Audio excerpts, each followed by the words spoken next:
बिस्मिल्लाहिर्रहमानिर्रहीम। अस्सलाम वालेकुम नाज़रीन, मैं हाँ तो अपना मेज़बान रिजवान हुसैन और तुसां दे पे झोंक टीवी वसेब की आवाज़ और प्रोग्राम वसेब के हालात घिन के हाज़िर खिदमत और असां इन टाइम मौजूद हैं डीजी खान के नाल एक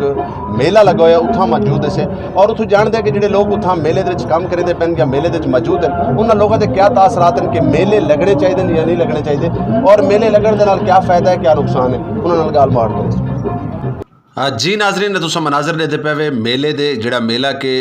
जामपुर रोड के उत्ते मेला लगा है जनाब और इत्थां कोई SOPs का ख्याल नहीं रखा गया जनाब। बिल्कुल इत्थां SOPs दी धज्जियां उड़ा दी गई और मेला इंतजामिया ने भी कोई किसी किस्म का SOPs का ख्याल नहीं रखा। और देखो उर्स अगर कितना लगते हैं तो उत्थां पाबंदी लगी पई है, लेकिन जिथां तमाशा लैन फुल है उत्थां जिथां जिथां तमाशा लैन लगा हुआ जड़े जड़े मेलियां ते उत्थां किसी किस्म की कोई भी SOPs का ख्याल नहीं रखा वेंदा पिया। नाजरीन ई मेले उत्ते थिएटर भी मौजूद हैं, ई मेले उत्ते वैरायटी शो भी मौजूद हैं और ई मेले उत्ते मौत दे खूह भी मौजूद हैं। ई मेले उत्ते लकी रानी सर्कस भी है और ये तुसां लेदे पे हो किसी किस्म की कोई SOPs का ख्याल नहीं रखा गया। SOPs दी धज्जियां उड़ा दी गई ई मेले उत्ते और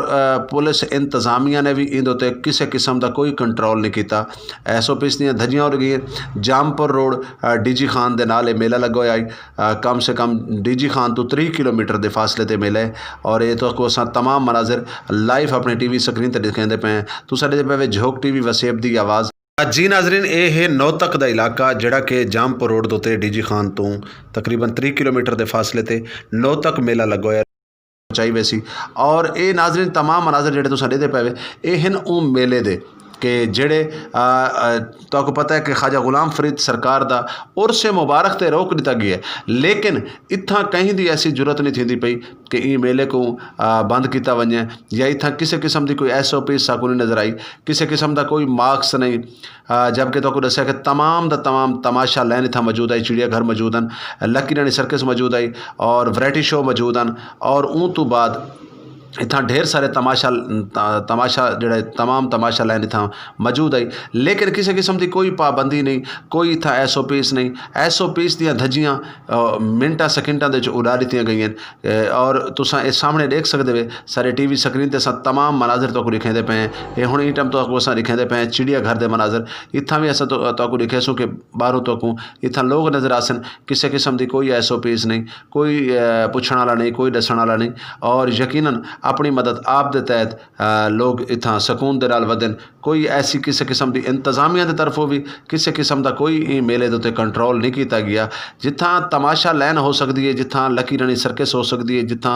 मौत दे खूह हो सकते हैं, जिथा वैरायटी शो हो सकते हैं, तुसां आप समझते हुए नाजरीन कि उतना किसी किस्म की क्या SOPs हो सी, इतना किसी किस्म की कोई भी SOPs का ख्याल नहीं रखा गया। और तुसां दे पे झोंक TV वसेब की आवाज़ और नाजरीन असां तो अपने TV स्क्रीन उत्ते तमाम मनाजिर लिखे पे हैं कि जेड़े मेले के मनाजिर जेड़ा मेला जामपुर दे टाइम लगा हुआ है जनाब, ये मेले के मनाजिर ठीक है। और जबकि ख्वाजा गुलाम फरीद सरकार दा उर्स मुबारक जड़ा है उनको तो रोक दिता गया है, लेकिन इतना कोई भी बंदा पुछण वाला नहीं, कोई भी बंदा इन्हां नाल गाल करने वाला नहीं, क्योंकि इंतजामिया खुद जी नाज़रीन सारे नाल एक आर्टिस्ट मौजूद हैं, इन्हां नाल गाल मुहाड़ करें और इन्हां को पूछते हैं कि कोरोना वायरस आई, लॉकडाउन आया और उनके नाल मेलियां दे उत्ते कितना असर पिया और क्या मेलियां दे बारे में क्या फरमेंदन क्या आदन सकूँ। अस्सलाम वालेकुम जनाब, कोरोना की वजह से हमें बहुत ज़्यादा मसले पेश हुए। जैसे कि ये हमारी सर्कस है, यहाँ पे तकरीबन 100 लोग बंदा काम करता है, उसकी वजह से वो बेरोज़गार हुए और ये लाउड स्पीकर पे पाबंदी गवर्नमेंट ने लगाई हुई है, तो इसकी वजह से ये बंद हो जाता है तो इतने लोग बेरोज़गार हो जाते हैं, उनको परेशानी होती है, गरीब लोग हैं, सबकी खाना मसला बहुत ज़्यादा बढ़ जाते हैं और गवर्नमेंट को चाहिए ये चीज़ नहीं बंद करनी चाहिए। जी नाजरीन सारे नाल एक आर्टिस्ट मौजूद हैं, उन्हों का आखना इहो कुछ है कि थिएटर इन्होंने को जी टाइम सर्कस है उनके कम से कम 100 लोग काम करेंगे और उन्होंने 100 लोगों का रोज़गार ख़त्म थी गया है। और बाकी मैं नाजरीन तो दसेंदा वजा कि मेला कल्चर सारे कल्चर का हिस्सा है। मेले लगते हैं कि 100 लोग हज़ारों की तादाद में लोग कट्ठे थी के आते हैं और सालों साल लोगों को इंतज़ार होंदा मेले का। हुण क्योंकि मेला एक वाहिद इंटरटेन है और हुकूमत वक्त को चाहिए कि इंदे उत्ते कोई तवज्जो की वने, मेले का कोई महदूद टाइम रखा वने, मेले लगने चाहिए और इन मेले लगन दे नाल ढेर सारे लोगों का इंटरटेन भी थी सी और बहुत सारे लोगों को रोज़गार भी मुहैया थी सी। और इतना असा काफ़ी सारे लोग मौजूद हैं, उन्होंने तुहाडी गाल मोड़ करे सू मुख्तलिफ शोबायात के लोगों तुहाडी गाल करे सू, आर्टिस्टां नाल गाल करे सू, पब्लिक के लोगों तुहाडी गाल मोड़ करे सू कि क्या दिनों